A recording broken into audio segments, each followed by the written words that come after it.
दोस्तों, अगर मैं आपसे पूछूं कि अगर आपने 27 साल पहले एक म्यूचुअल फंड में 1 लाख रुपए इन्वेस्ट किए होते तो आज उसका वैल्यू कितना होता। तो चलिए अनुमान लगाइए, क्या आज उसका वैल्यू 10 गुना होता, 20 गुना होता, 50 गुना होता, 100 गुना होता या 150 गुना होता। मेरी आप लोगों से रिक्वेस्ट है कि आप लोग ये वीडियो यहाँ पे पॉज कीजिएगा और अपना अपना जवाब कमेंट बॉक्स में ज़रूर दीजिएगा। तो चलिए दोस्तों, मैं आप लोगों को सही जवाब देता हूँ।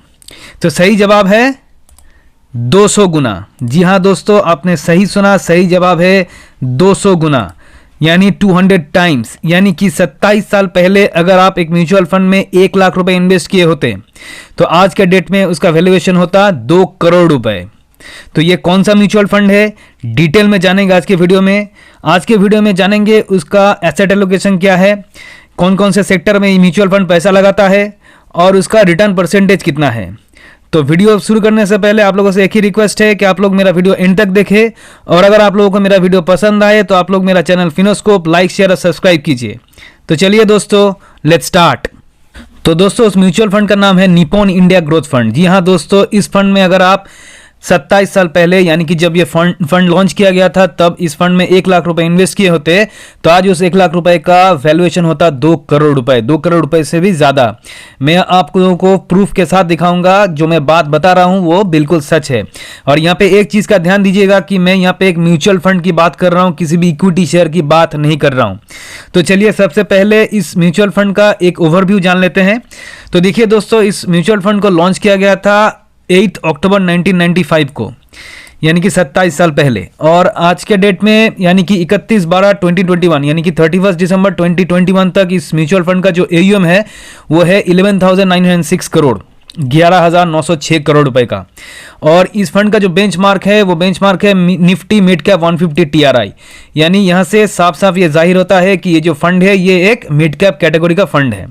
और इस फंड का जो एक्सपेंस रेशियो है वो है 1.88%, लेकिन इस फंड का जो कैटेगरी एवरेज है एक्सपेंस रेशियो वो है आपका 2.07%। यानी कि आप कह सकते हैं कि इस फंड का जो एक्सपेंस रेशियो है वो अपने कैटेगरी एवरेज से कम है।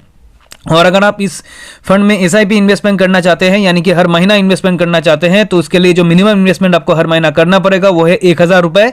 और जो लमसम में अगर आप करना चाहते हैं इन्वेस्टमेंट यानी कि वन टाइम इन्वेस्टमेंट अगर आप करना चाहते हैं तो इस सिचुएशन में जो मिनिमम इन्वेस्टमेंट आपको करना पड़ेगा वो है 5,000 रुपये। ठीक है, अब चलिए इस फंड के एग्जिट लोड के बारे में बात कर लेते हैं। तो देखिए यहाँ पे एग्जिट लोड का एक बहुत बड़ा इंटरेस्टिंग फैक्टर है। तो एग्जिट लोड इस फंड में जो लगता है वो है 1% का एग्जिट लोड लगता है। और एग्जिट लोड कब लगता है, वो तब लगता है जब आप एक साल के अंदर इन्वेस्टमेंट करने के 1 साल के अंदर अगर आप इस फंड से एग्जिट कर जाते हैं, निकल जाते हैं तो 1% आपको एग्जिट लोड डिडक्ट किया जाएगा। उसका भी एक सिचुएशन है, उसका भी एक कंडीशन है। वो कंडीशन क्या है कि अगर आप 10% से ज़्यादा यानी आपका जो इन्वेस्टमेंट टोटल वैल्यूएशन है, वैल्यू है, उस इन्वेस्टमेंट का 10% से ज़्यादा का अगर आप रिडीम कर रहे हैं तो उसी सिचुएशन में आपको 1% का एग्जिट लोड लगेगा। और अगर आप 10% तक अगर आप रिडीम कर रहे हैं, 1 साल के अंदर रिडीम कर रहे हैं, लेकिन 10% तक मैक्सिमम 10% आप रिडीम कर रहे हैं तो इस सिचुएशन में कोई भी एग्जिट लोड नहीं लगेगा। ठीक है, अब देखिए इस फंड का जो फंड मैनेजर है वो यहाँ पे 3 फंड मैनेजर्स है।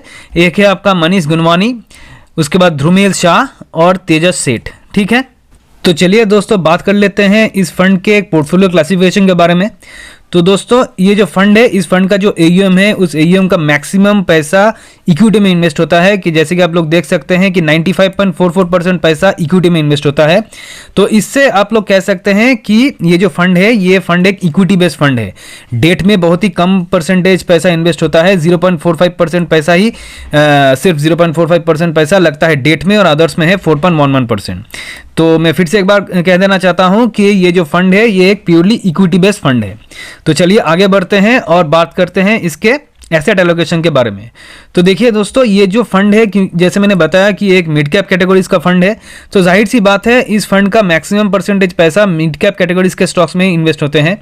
तो जैसे कि आप लोग देख सकते हैं कि इस फंड का 56.19% पैसा लगता है मिड कैप कैटेगरीज के स्टॉक में, 18.74% पैसा लगता है स्मॉल कैप कैटेगरीज के स्टॉक में और 10.67% पैसा लगता है लार्ज कैप कैटेगरीज के स्टॉक में।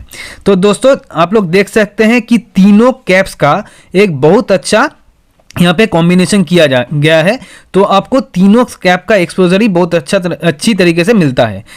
मिड कैप का 56.19% होने के बावजूद 18.74% जो स्मॉल कैप में इन्वेस्ट होता है, तो इससे क्या होता है, इस फंड में बहुत लंबे समय तक, ये फंड बहुत ही पुराना फंड है, तो इस फंड ने क्या किया है, बहुत ही लंबे समय तक बहुत अच्छा खासा रिटर्न जनरेट किया है और एक स्टेडी रिटर्न जनरेट किया है। ठीक है, तो चलिए दोस्तों अब बात कर लेते हैं इस फंड का सेक्टर एलोकेशन के बारे में।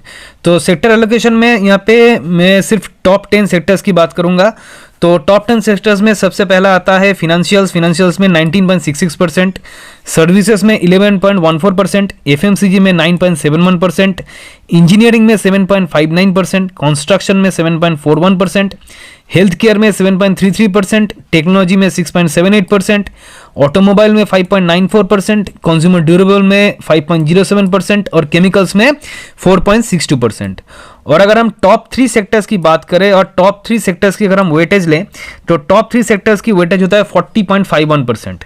ठीक है, तो टॉप 3 सेक्टर्स का जो वेटेज है वो है 40.51% और टॉप 10 सेक्टर्स का जो वेटेज है वो है आपका 85.25%।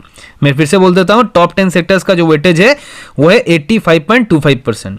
ठीक है, तो चलिए आगे बढ़ते हैं और देखते हैं इसका टॉप 10 स्टॉक्स, इस फंड का टॉप 10 स्टॉक्स क्या क्या है। तो टॉप 10 स्टॉक्स की अगर हम बात करें, तो सबसे पहले मैं ये बात बता देना चाहता हूं कि इस फंड में टोटल 86 स्टॉक्स में पैसा इन्वेस्ट होता है, लेकिन मैं यहाँ पे सिर्फ टॉप 10 स्टॉक्स की बात करूंगा। तो टॉप 10 स्टॉक्स में जो सबसे पहला नाम आता है वो है आपका वरुण बेवरेज का, वो है वहाँ पे 4.60% पैसा इन्वेस्ट होता है। उसके बाद आता है चोलामंडलम फाइनेंशियल होल्डिंग्स, उसमें 3.30% पैसा इन्वेस्ट होता है। उसके बाद आता है आपका एम्फेसिस लिमिटेड, जहाँ पे 3.20% पैसा इन्वेस्ट होता है। ICICI bank 3.16%, max financial services में 3.03%, एल&टी टेक्नोलॉजी सर्विसेज लिमिटेड में 3.01%, अशोक लेलैंड में 2.88%, वोल्टास लिमिटेड में जो एक टाटा का प्रोडक्ट है उसमें 2.60%, Aditya Birla fashion and retail limited में 2.44% और AU small finance bank limited में 2.40%।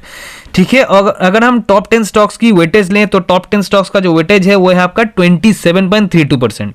27.32% है आपका टॉप 10 स्टॉक्स का वेटेज। तो चलिए दोस्तों अब बात कर लेते हैं इस फंड के परफॉर्मेंस के बारे में, जो सबसे इंपॉर्टेंट टॉपिक है। तो इस फंड का परफॉर्मेंस समझाने के लिए मैंने यहाँ पे एक कंपैरिजन किया है इस फंड के साथ इसका जो बेंचमार्क है, यानी निफ्टी मिड कैप 150 TRI, तो बेंचमार्क के साथ मैंने यहाँ पे कंपैरिजन किया है। तो देखिए, अगर मैं पिछले एक साल के परफॉर्मेंस की बात करूं, तो इस फंड ने जो रिटर्न जनरेट किया है वो है 46.46%, जो काफ़ी बढ़िया परफॉर्मेंस है। हालांकि इसका जो बेंचमार्क है, बेंचमार्क का रिटर्न परसेंटेज था 48.16%। और पिछले 3 साल की बात करें, तो पिछले 3 सालों में इस फंड ने रिटर्न जनरेट किया है 24.02%। बेंचमार्क का रिटर्न परसेंटेज था 23.22%, यानी कि यहाँ पे इस फंड ने अपने बेंचमार्क को बीट कर दिया है। और पिछले 5 साल की रिटर्न की बात करें, तो इस पिछले 5 सालों में इस फंड का जो रिटर्न परसेंटेज है वो है 19.63% का एनुअल एवरेज, और इस फंड का जो बेंचमार्क है, बेंचमार्क का रिटर्न परसेंटेज है 20.54% का, तो ज़्यादा डिफरेंस नहीं है। तो आप लोग यहाँ से कह सकते हैं इस फंड का जो परफॉर्मेंस है वो काफ़ी अच्छा है। पिछले 3 सालों में इस फंड ने अपने बेंचमार्क को बीट किया है, और पास्ट 1 ईयर और पास्ट 5 ईयर्स का परफॉर्मेंस जो है वो तकरीबन बेंचमार्क के इक्वल का ही है। तो चलिए अब बात करते हैं कि अगर आप इस फंड में 1 लाख रुपए इन्वेस्ट किए होते तो डिफरेंट टाइम जोन के हिसाब से आज उसका वैल्यू कितना होता। तो जैसे मैं बता रहा था कि अगर आप जब ये फंड लॉन्च किया था, यानी कि इंसेप्शन जब इस फंड का हुआ था, तब अगर आप इस फंड में 1 लाख रुपए इन्वेस्ट किए होते तो आज उसका वैल्यू 2 करोड़ होता। तो क्या मैं सच बोल रहा था? तो चलिए देख लेते हैं। तो चलिए आगे बढ़ते हैं। तो देखिए, मैंने यहाँ पे एक चार्ट बनाई है कि अगर आप 1 लाख रुपए लमसम इन्वेस्ट करते तो डिफरेंट टाइम जोन के हिसाब से आज उसका वैल्यूएशन कितना होता। तो देखिए, अगर आप 1 साल पहले 1 लाख रुपए इन्वेस्ट किए होते तो आज उसका वैल्यू होता 1,40,670 रुपए। 2 साल पहले किए होते तो आज उसका वैल्यू होता 1,73,480 रुपए। 3 साल पहले किए होते तो आज उसका वैल्यू होता 1,96,520 रुपए। 5 साल पहले किए होते तो आज उसका वैल्यू होता 2,37,580 रुपए। 10 साल पहले किए होते तो आज उसका वैल्यू होता 5,21,570 रुपए। और सिंस इंसेप्शन, यानी कि जब ये फंड लॉन्च किया गया था 1995 को, तब अगर कोई बंदा इस फंड में 1 लाख रुपए इन्वेस्ट किए होते तो आज उसका वैल्यू होता 2,08,17,160 रुपए, 2,08,17,160। और मैं ये बात जैसे मैंने बोल रहा था कि मैं आपको प्रूफ करके दिखाऊंगा, तो चलिए प्रूफ करने के लिए मैं आपको ले चलता हूं मनी कंट्रोल के वेबसाइट में। तो चलिए मनी कंट्रोल के वेबसाइट में देख लेते हैं कि मैं सच बात बता रहा हूं कि नहीं। तो मैं आ गया हूं मनी कंट्रोल का वेबसाइट में, ठीक है। तो मनी कंट्रोल के वेबसाइट में आप देख सकते हैं कि इस फंड का जो रिटर्न परसेंटेज की अगर मैं बात करूं तो इस फंड का जो रिटर्न परसेंटेज है, तो यहाँ पे आप देख सकते हैं कि अगर यहाँ पे जो एग्जाम्पल लिया गया है वो 10,000 रुपए का एग्जाम्पल लिया गया है कि जो मैंने 1 लाख रुपए का इन्वेस्टमेंट लिया था वो यहाँ पे 10,000 रुपए का दिया गया है। तो 10,000 रुपए अगर आप सिंस इंस्टीट्यूशन अगर आप इन्वेस्ट करते हैं, देखिए यहाँ पे सिंस इंस्टीट्यूशन अगर इन्वेस्ट करते हैं तो आज उसका कितना वैल्यूएशन होता, 20 लाख 10,223। तो आप इससे कैलकुलेट कर सकते हैं कि इस 10,000 को अगर मैं 1 लाख रुपए कर देता हूं तो जाहिर सी बात है कि ये जो वैल्यू है ये 2 करोड़ से ज़्यादा हो जाएगा। तो दोस्तों जैसे मैं बता रहा था कि मैं आपको प्रूफ करके दिखाऊंगा, विद प्रूफ दिखाऊंगा कि इस फंड ने 27 साल में 1 लाख रुपए को 2 करोड़ रुपए में कन्वर्ट किया है। तो मैंने आपको प्रूफ करके दिखा दिया। ये जो साइट है ये मनी कंट्रोल का साइट है। तो मनी कंट्रोल के साइट में आप जाइए और आप खुद चेक कर सकते हैं कि मैं ये बात झूठ बोल रहा हूँ कि नहीं, और आप खुद जाके चेक कीजिएगा तो आपको यही दिखाई देगा कि इस फंड ने पिछले 26-27 साल में जो 1 लाख रुपए का इन्वेस्टमेंट है उस 1 लाख रुपए के इन्वेस्टमेंट को इसने 2 करोड़ रुपए में कन्वर्ट कर दिया है। तो चलिए और एक चीज़ देख लेता हूँ कि अगर कोई बंदा इसमें SIP करता है तो उस सिचुएशन में इसको रिटर्न कैसा मिलता है। तो देखिए अगर कोई व्यक्ति ने इस फंड में SIP करना चालू किया 1,000 रुपए का, मैंने यहाँ पे मंथली 1,000 रुपए का SIP का एग्जांपल लिया है। तो 1,000 रुपए का SIP अगर आप पिछले 1 साल से किए होते तो टोटल इन्वेस्टमेंट वैल्यू होता 12,000 रुपए, 12 महीने में 1,000 रुपए करके टोटल 12,000 रुपए का इन्वेस्टमेंट। तो आज उसका वैल्यूएशन होता 14,235। 2 साल में किए होते तो 2 साल में इन्वेस्टमेंट वैल्यू होता 24,000 रुपए का, और जो एक्चुअल वैल्यू मार्केट वैल्यू होता वो है 37,561। 3 साल में 36,000 रुपए जिसका वैल्यू होता 60,586। 5 साल में 60,000 रुपए जिसका वैल्यू होता 1,07,885। और 10 साल में 1,20,000 रुपए, तो 1,20,000 रुपए का आज वैल्यू होता 3,24,050 रुपए, 3,24,550। ठीक है, तो आप देख सकते हैं बहुत ही अच्छा, बहुत ही बढ़िया, बहुत ही स्टेडी रिटर्न जनरेट किया है इस फंड ने। तो क्यों, जैसे मैं बता रहा था कि जो फंड है, इस फंड का जो परफॉर्मेंस है बहुत ही आउटस्टैंडिंग परफॉर्मेंस कह सकते हैं आप। ठीक है, तो दोस्तों आज हम लोगों ने डिस्कस किया निप्पॉन इंडिया ग्रोथ फंड के ऊपर।